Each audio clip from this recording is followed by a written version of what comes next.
ሰላም ይህ ቃና ዜና ቅምሻ ነው። የዕለቱ ዋና ዋና ዜናዎች። ትራምፕ ኢራን ለሁለት ትከፈላለች እያሉ ይገኛሉ። ይህ ጦርነት ከተጠናቀቀ በኋላ የኢራንን ካርታ ለሁለት ከፍለን ሁለት ሀገር እናረጋታለን እንደማለት ማለት ነው።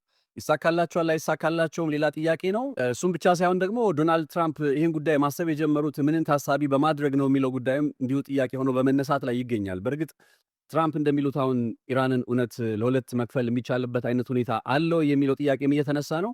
በዚህ ጉዳይ ላይ የተሰማው መረጃ ነው ወደ እናንተ ማደርሰው። ከለስ ዶናልድ ትራምፕ እንግዲህ በዛሬው ዕለት አሜሪካና እስራኤል በጋራ በመሆን በኢራን ላይ ያከናወኑ ያለውን ጦርነት በተመለከተ ለጋዜጠኞች መግለጫ ሰጥተዋልና በመግለጫቸው ላይ ከዚህ ጦርነት መጠናቀቅ በኋላ ኢራን አሁን ላይ የምናውቀውን ካርታዋን ይዛ የምትቀጥል አይመስለኝም በማለት አስተያየታቸውን ሰጥተዋል። ምን ማለት ነው? የታጣቂዎችን እንቅስቃሴ ትክክለኛ አማራጫቸው አድርገው መጥተዋል። ለዚህ ደግሞ የኩርድ ታጣቂዎች እንቅስቃሴ ነው የሚጠቀሰው። በኢራን ውስጥ የኩርድ ህዝቦች እንዳሉ ይታወቃል። እነዚህ ሰዎች ተገፍተናል፣ ተጨቁነናል የሚል አይነት ድምፅን እያሰሙ ከዚህ በፊት በተለያየ መልኩ ትግል ሲያደርጉ ቆይተዋል። የትጥቅ ትግል ሲያደርጉ ቆይተዋል።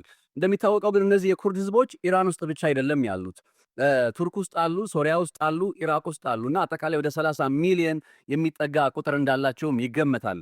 በዋናነት አሁን ኢራን ውስጥ የሚገኘው የኩርድ ህዝቦች የትጥቅ ትግል እንቅስቃሴ ነው ከነ የአያቶላህ አስተዳደርን ወይም የኢራን አገዛዝን ለመታገል ፈቃደኝነቱን አሳይቶ የጦር መሳሪያ ግዢዎችን ሁላ እያከናወነ ነው በመባል ላይ የሚገኘው። ታዲያ ዶናልድ ትራምፕ ያው እነሱ በቀጥታ እግረኛ ወታደሮቻቸውን አሰማርተው ከነ አያቶላህ ጋር የመዋጋቱ ነገር ከባድ እንደሚሆን በመረዳት ይመስለኛል አሁን አማራጭ አድርገው ባመጡት የኩርድ ታጣቂ እንቅስቃሴዎችን መደገፍ በሚባለው አካሄድ ላይ እነ ትራምፕ ኩርዶችን የጦር መሳሪያ ከማስታጠቅ አልፈው የአየር ላይ ከለላ ከመስጠት አልፈው እንደ ሀገር ትመሰረታላችሁ የሚል ላለፉት 50 ዓመታት አሜሪካ ለኩርድ ህዝቦች ስትገባ የነበረውን ቃል ድጋሜም ትራምፕ ወደ መግባቱ መጥተዋል።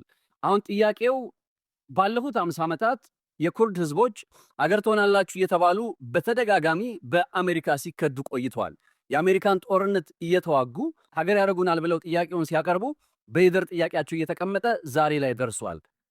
50 ዓመታትና ከዛ በላይ ተከርተዋል። አሁን ትራምፕ መቼስ ሀገር የሚባለው ጉዳይ ስስብልት አይደል?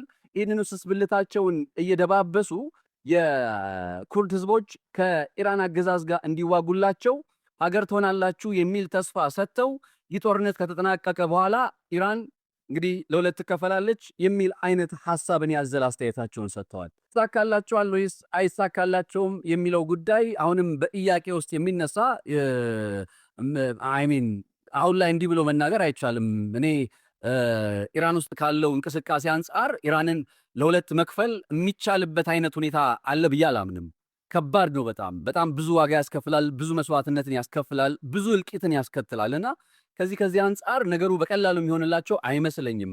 እነ ትራምፕ እነ እስራኤል ግን ያው እንደዚህ አይነት ነገር የሚያሳስባቸው አይደሉም። ዓላማቸውን ለማሳካት ብቻና ብቻ ነው የሚፈልጉትና ስለዚህ ኩርዶችን አሁን ከአያቶላ ወይም ከኢራን አገዛዝ ጋር ለማዋጋት ኢራን ይህ ጦርነት ከተጠናቀቀ በኋላ ትከፈላለች ወይም አሁን ላይ ያለው ካርታዋ አይቀጥልም የሚል አይነት ሐሳብን ማሰማት ጀምረዋል ማለት ነው። በጣም ከገረሙኝ የዛሬ መረጃዎች ውስጥ ይሄኛው ነውና ምን እንደምትሉ እስኪ ሐሳባችሁን አካፍሉኝ።